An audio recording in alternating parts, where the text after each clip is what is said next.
अस्सलामुअलैकुम जी। आज मैं आया हूँ उर्दू बाज़ार मेन चौक के एक ये भाई साहब बैठे हुए हैं पर पराठा लगाते हैं, साग पराठा बहुत ही ज़्यादा फेमस है इनका, बहुत ही अच्छी चीज़ बनाते हैं।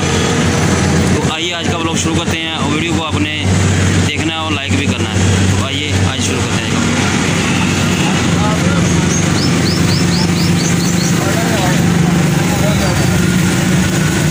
साग है ये चटनी ही है, मक्खन होंगे जी बाद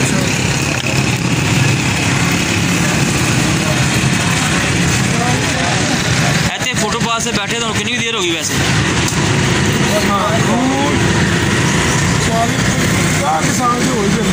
माशाल्लाह 50 साल हो गए ऐसे बैठे हुए इस जगह से। पहला मैं देसी घ्यो एक मैं थोड़े लिया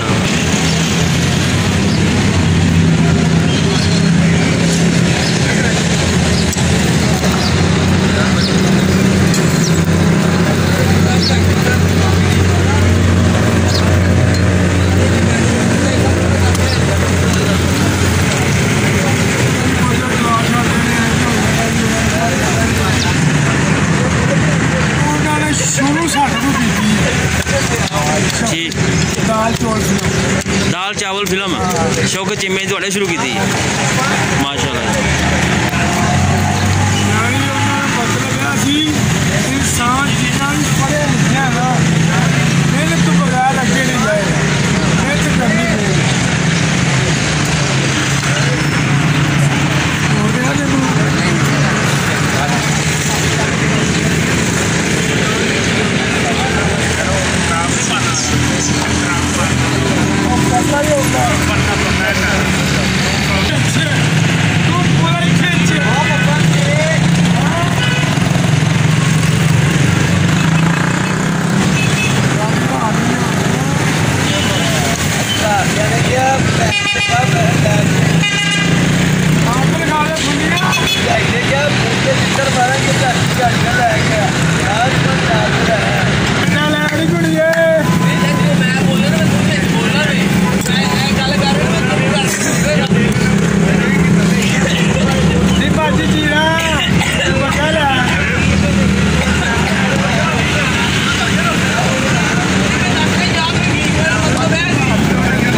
पा रहे हैं ना, दूसरा बंदा बना नहीं सकते।